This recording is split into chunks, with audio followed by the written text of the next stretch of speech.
요한복음 1장 1절.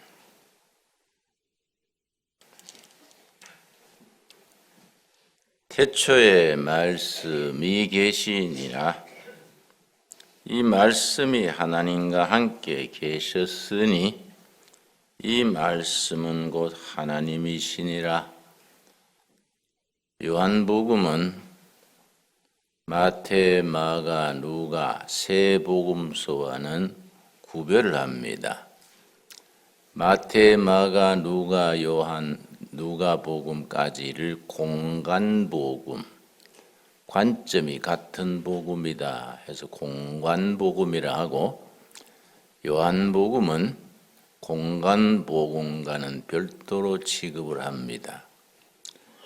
요한복음에는 예수님의 출생 이야기, 예수님의 생애에 대한 이야기가 일체 없습니다. 시작부터 태초에 말씀이 계시니라 이렇게 시작을 합니다. 이 말씀이 계시니라, 이 말씀을 중국 성경으로는 태초에 도가 있었느니라, 전도사, 도를 전한다 할 때 도가 있었느니라. 그런데 중국말의 도라는 말이 이 말씀, 히브리어로는 로고스인데 로고스, 이걸 제대로 담고 있지 못합니다. 영어로는 word. 그것도 이 로고스란 말씀을 제대로 표현하기는 아주 부족합니다. 한국말이 아주 우수한 것이 태초에 말이 계시니라가 아니고 말씀이 계시느니라. 한국말이 아주 과학적이고 깊이가 있어서 지금 유엔에서는 전 세계 언어가 없는 나라들이 있습니다. 아주 소수부족들, 동남아시아 밀림 속에, 라틴 아메리카 고산지대에, 히말라야 산 속에 언어가 없는 민족들에게 언어를 가르칠 때에 한국말을 가르칩니다. 가장 과학적이고 깊이가 있고, 그래서 한국말을 지금 가르치고 있는 나라가 10나라가 넘습니다. 태초의 말씀, 말이 아니고 씀은 씀씀이, 사용, 말을 이용해서 하나님이 역사하시는 말의 씀씀이를 나타냅니다. 말씀. 하나님이 말을 써서 천지를 창조하셨습니다. 태초에 말씀이 계시니라. 그러니까 중국말에 태초에 도가 있었느니라. 이 도가 바로 하나님이다 하고, 영어의 태초에 word, 말이 있었느니라. 워드가 곧 하나님이다 하고, 한글에 말씀이 계셨느니라 하고는 그 말에 가지는 뉘앙스, 말이 가지는 의미가 달라집니다. 우리가 참 세종대왕이 훌륭한 일을 하셨어요. 태초에 말씀이 계시니라. 태초란 말은 철학가에서는 굉장히 중요하게 다룹니다.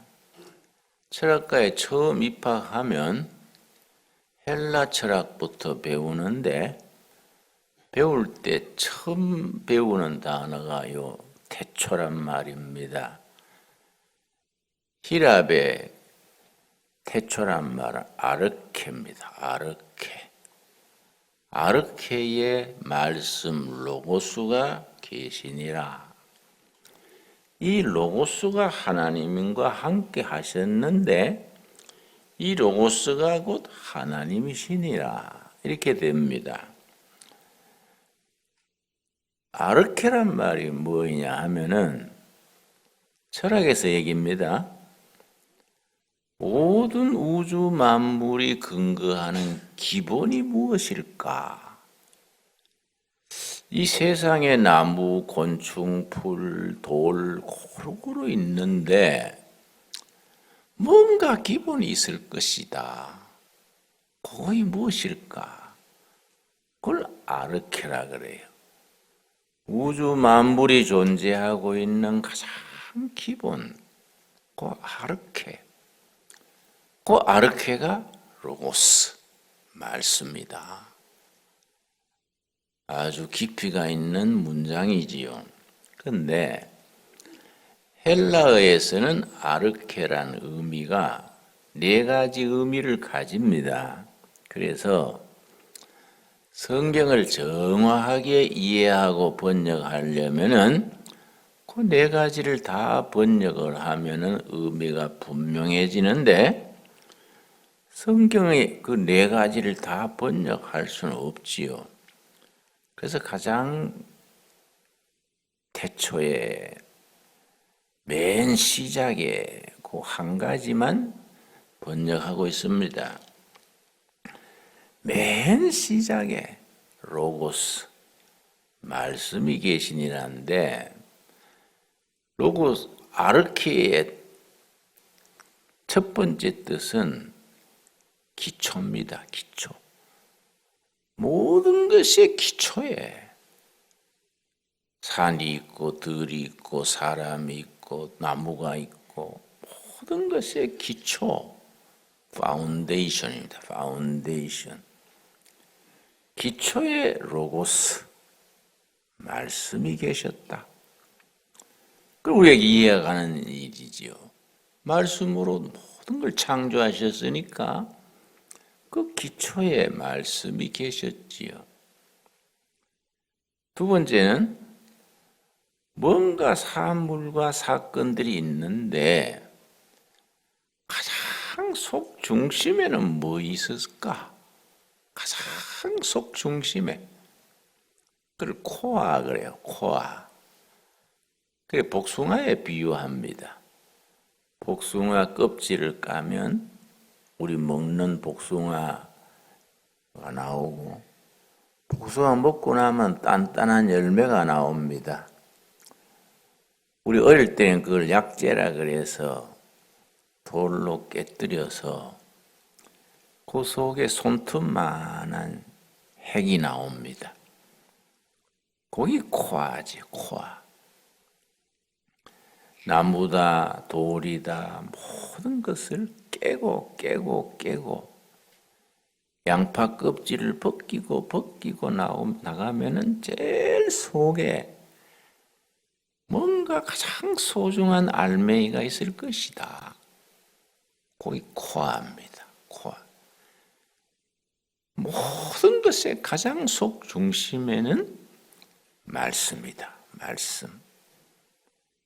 그리고 우리 살아가는 삶의 중심에 말씀이셔야지, 로고스 말씀이 있어야 사는 것이 사람답게 사는 거인데 가장 속 중심에 걱정거리가 있는 거예요. 아침에 일어나서부터 아이고 오늘 또 빚쟁이가 올 텐데 어떡하나. 아이고 오늘은 또 누구 만날 긴데 어떡하나. 뭐 이런 것들이 속에 있으면 사람답지 못하지요. 속 중심의 말씀, 그게 있어야 한다. 네 번째가 이제 맨 시작에 in the beginning, 맨 시작에. 그리고 이제 세 번째 빠졌구만요. 우리가 열심히 살아갑니다. 장사하고 자식 키우고 교회 섬기고 열심히 살아가는데 우리 서민들이 열심히 다 살지 않습니까? 열심히 살아가는데 무엇 때문에 열심히 사냐 이거예요. 뭐를 위해서 그렇게 부지런 떨고 사냐? 최후의 목표가 뭐냐? 최종의 목표가. 그걸 최종의 목표. 그 이제 영어로는 ultimate concern 그래요. 궁극의 목표가 뭐냐? 뭘 위해서 바쁘고, 뭘 위해서 사업하고, 뭘 위해서 자식 낳 키우고, 그래 하냐예요. 인간 살아가는 최후의 목표, ultimate concern, 말씀이다, 말씀. 로고스, 말씀이다. 그 말씀이 곧 하나님이다, 하나님. 하나님께 영광 돌리고 하나님의 뜻을 이루는 것이 우리 세상 살아가는 일의 최종 목표다. 그러고 네 번째가 in the beginning, 시작에서부터 말씀이 있어야 된다. 그러니까 이 아르케란 말이 무궁무진하지요. 그 아르케의 태초에 말씀이 계시니라.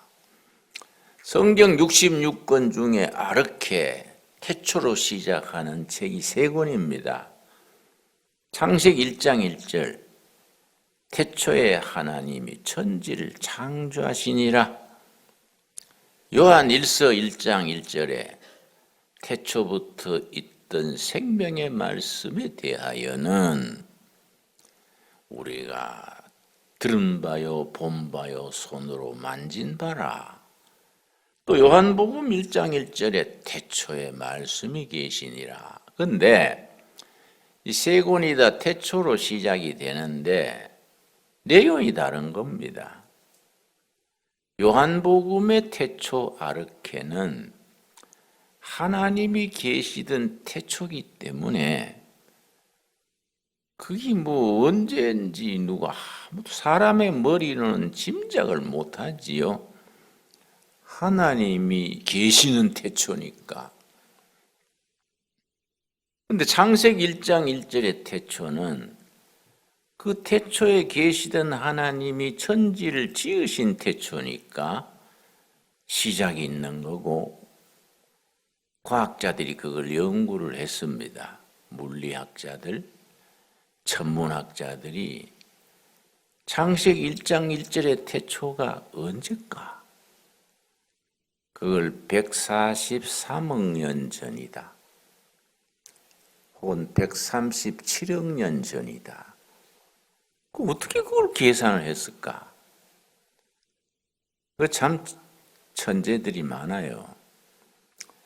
이 우주가 이렇게 별이 있고 우주가 있는데 그 큰 현미경을 가지고 별들을 관측을 하니까 별이 고무풍선처럼 그렇게 돼 있어요. 속은 비어 있고 겉에 이렇게 별들이 쭉 포진하고 있는데 고무풍선과 같아요. 근데 놀라는 것이 이 고무풍선이 자꾸 커지는 거예요. 자꾸 커지는 거예요. 그런데 자꾸 이렇게 우주가 확장 커져가는 속도가 있는 겁니다. 일정한 속도로 커지는 거예요. 그래서 예를 들어서 1분에 몇 킬로씩 늘어난다. 과학자들이 그걸 연구를 한 겁니다. 그러면은 1분에 몇 킬로씩 벌어지는데 거꾸로 돌리면 어떻게 될까? 거꾸로 돌리면 자꾸 줄어들어서 맨 마지막에는 한 점에 모일 것이다. 안 그렇겠습니까? 그때가 말씀으로 천지를 창조하신 때다. 그걸 물리학에서는 빅뱅 그래요. 빅뱅. 언젠가 한순간에 팍 터져서 우주 만물이 이제 시작이 됐는데 이게 똑 일정한 속도로 자꾸 벌어지는 거예요. 그걸 거꾸로 돌리면은 그것이 137억 년 전이다. 또 어떤 분은 계산해서 아니다. 계산 잘못했다. 143억 년 전이다. 그때 한 점에서 터지는 그때 말씀으로 천지를 창조하신 때다. 과학이 엄청난 것이 그런 걸 다 계산하는 겁니다. 그러니까 창세기 1장 1절의 태초는 뭐 137억이든 143억이든 시작이 있는 거예요. 과학이라는 건 자꾸 변화되니까 그게 뭐 불변의 진리가 아니지요. 불변의 진리는 한 가지야. 하나님은 변하지 아니하시고 하나님의 말씀은 변하지 아니하시고 하나님의 말씀을 믿는 성도들의 삶은 변하지 않는 거예요. 아멘 하시지요? 나머지는 다 변하는 거예요. 그게 태초에 말씀이 계시니라. 말씀이 로고스. 철학에서는 진리가 있었다. 그게 성경에 들어오면서 말씀으로 바뀐 겁니다. 그 요한복음에 4가지 주제가 있습니다. 첫째는 말씀, 둘째는 생명, 셋째는 사랑, 넷째는 진리. 이 4가지를 믿는 믿음이 우리를 구원한다. 그래서 믿음이 98번 나와요. 요한복음을 쓴 이유 자체를 20장 31절에 썼는데 요한복음을 왜 썼느냐? 이런 걸 믿게 하려고 요한복음을 썼다 이거지요. 요한복음의 20장 31절. 요한복음이 21장으로 되어 있는데 21장은 인사예요. 부록으로 붙여진 것이다. 인사고 20장 31절이 요한복음의 실제적으로 마지막 절이다. 그렇게 얘기합니다. 31절. 오직 이것을 기록함은 요한복음을 기록한 이유는 너희로 예수께서 하나님의 아들 그리스도이심을 뭡니까? 믿게 하려고. 믿어서 뭘 얻느냐? 또 너희로 믿고 그 이름을 힘입어 생명을 얻게 하려 함이니라. 예수는 하나님의 아들이시다. 그리스도이시다. 믿고 생명을 얻게 하려고 요한복음을 썼다. 그래서 믿음이란 단어가 요한복음에 98번이나 나오는 겁니다. 그래서 요한복음에서 신앙생활이라는 건 뭐이냐? 신앙생활을 어떻게 하면 잘하는 것인가? 10장 10절에 어떻게 신앙생활을 하는 것이 하나님이 주신 축복을 누리고 생명을 누리는 것이냐 일러줍니다. 요한복음 10장 10절 말씀. 도둑이 오는 것은 도둑질하고 죽이고 멸망시키려는 것뿐이요 내가 온 것은 로고스이신 진리신 하나님 그리스도가 왜 왔었느냐? 내가 온 것은 생명을 얻게 하고 더 풍성히 얻게 하려는 것이라. 생명을 얻어서 누리게 하려고 예수님이 오셨다 이거지요. 그래서 신앙생활을 잘하는 건 뭐이냐? 주신 생명을 누리는 것이지요. 풍성한 생명을 누리는 생활, 넉넉하고 부요하게 오늘 하루도 생명 누리는 하루가 되기를 바랍니다. 뭐 쪼들리고 걱정하고 뭐 궁색스럽게 살지 말고 이 땅에 오신 하나님 예수님이 우리에게 이미 주신 언제 주셨느냐?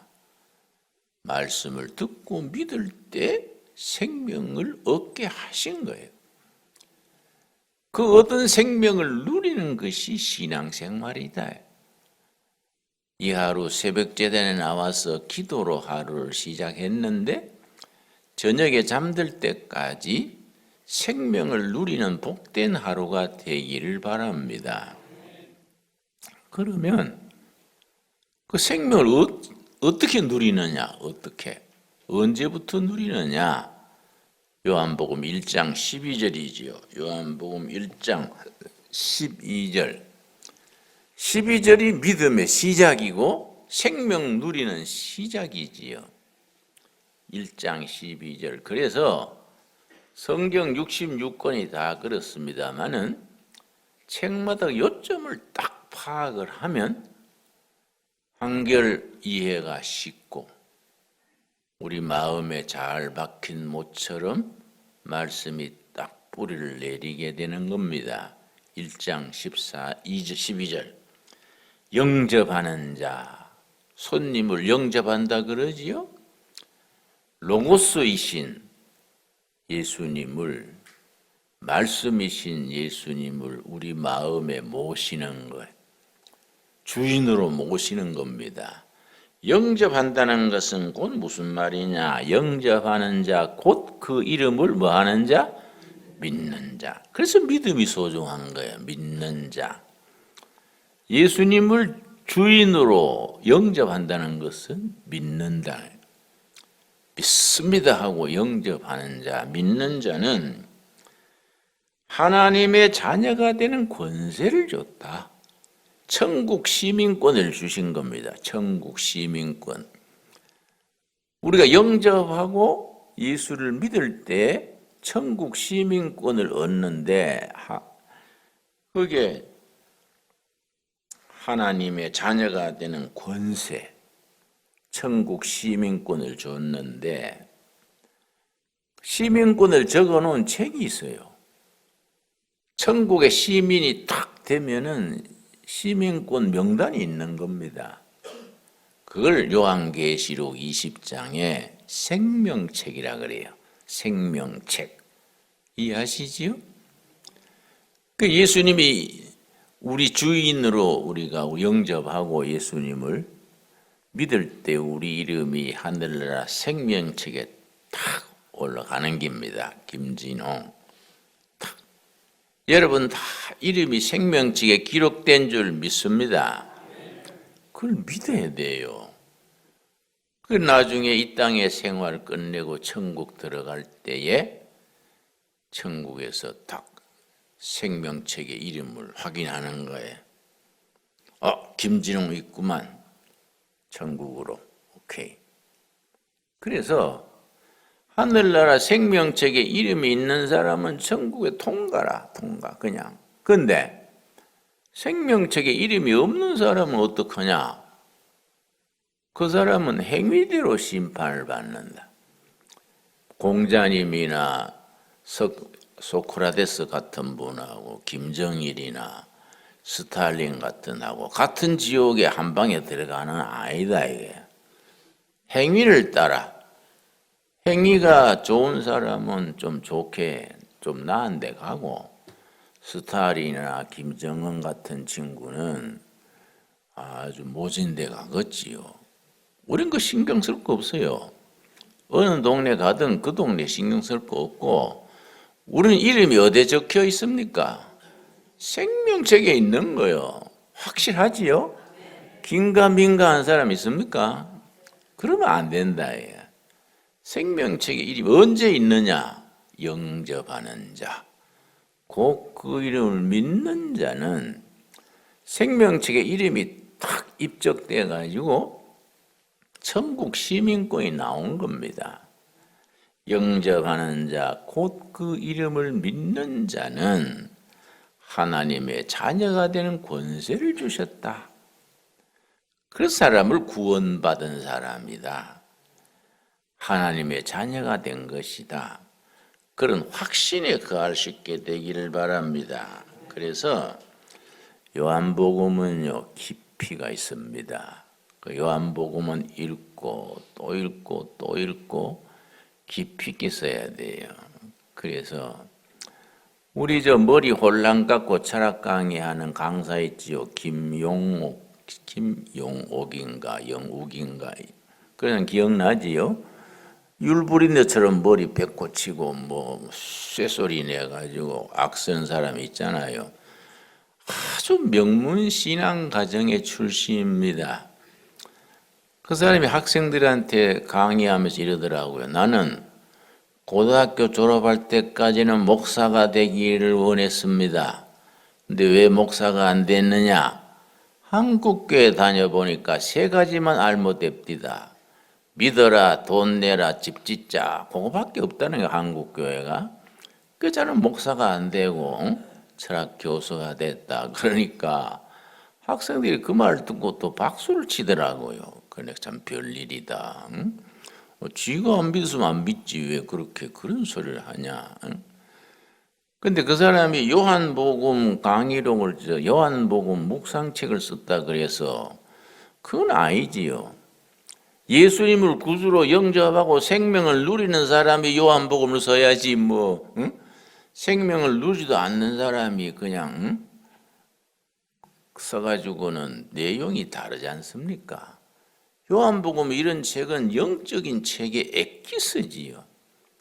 예수를 믿음으로 생명을 얻어 구원받아 생명을 누리고 그 이름이 하늘나라 생명책에 딱 입적된 사람이 요한복음을 써야 제대로 쓸 거 아니겠습니까? 그렇지요? 여러분이 평소에 요한복음을 많이 읽으시기 바랍니다. 요한복음의 4가지 주제, 자 정리하고 마칩시다. 첫째 뭡니까? 말씀. 둘째 생명. 셋째 사랑. 넷째 진리. 이 전체를 받아들여 가지고 아멘하고 할 것이 믿음이다. 믿음. 그 믿을 때 우리 이름이 하늘나라 생명책에 탁 올라가고 주신 생명을 누리고 사는 것이 신앙생활이에요. 생명을 누리되 풍성히 누려야 된다 이거죠.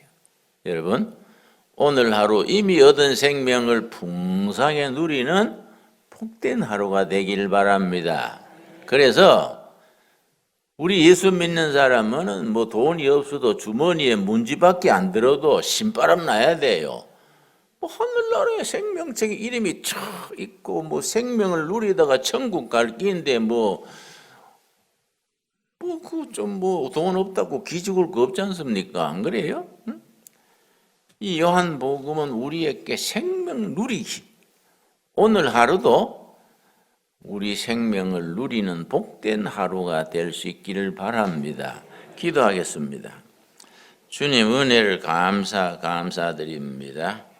태초부터 계신 생명에 대하여 진리신 말씀에 대하여 우리가 누리고 믿고 하나님의 자녀되는 권세를 주셔서 감사합니다. 오늘 하루 생명을 풍성히 누리는 복된 하루가 되게 하여 주시옵소서. 그 생명을 믿고 누리고 주신 축복을 나누고 베풀 수 있는 하나님의 자녀로 세워 주시옵소서. 우리 요한복음을 읽을 때마다 말씀과 생명과 사랑과 진리 대신 주님을 사랑하고 믿음으로 구원받은 백성으로 복된 삶을 누리게 하옵소서. 예수님 이름 받들어 기도드렸사옵나이다.